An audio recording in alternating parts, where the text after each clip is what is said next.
Hey guys, welcome back to the channel. So today I've got the vintage Coach Sterling clutch to share with you. It was style number 9945. It was made in the US in 1994 and it's in the color navy. So it's a beautiful dark navy color. And as the name suggests, it is a clutch, but it also has these side hardware pieces.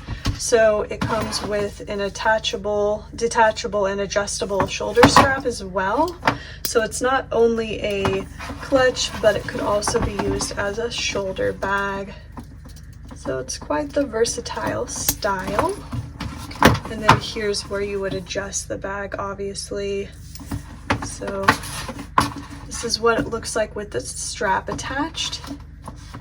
And then it does come with the matching two-sided hang tag. So it says Coach on both sides there.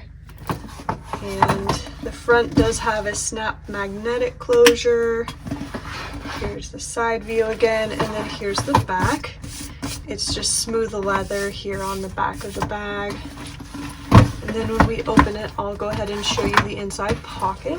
So here's the interior, and it does have one pocket, this back zip pocket. And then it's also got Coach Creed, of course, stamped back there. Here's a close-up photo as well so you can see the Creed better. So that is the beautiful Sterling clutch, style number 9945, and this bag is available now in our online store, so I will leave the link below in the description box, as well as I will leave the information about the bag that I mentioned in this video earlier. That will also be below in the description box in case you need to reference it. But otherwise, thanks for watching, take care, and see you next time.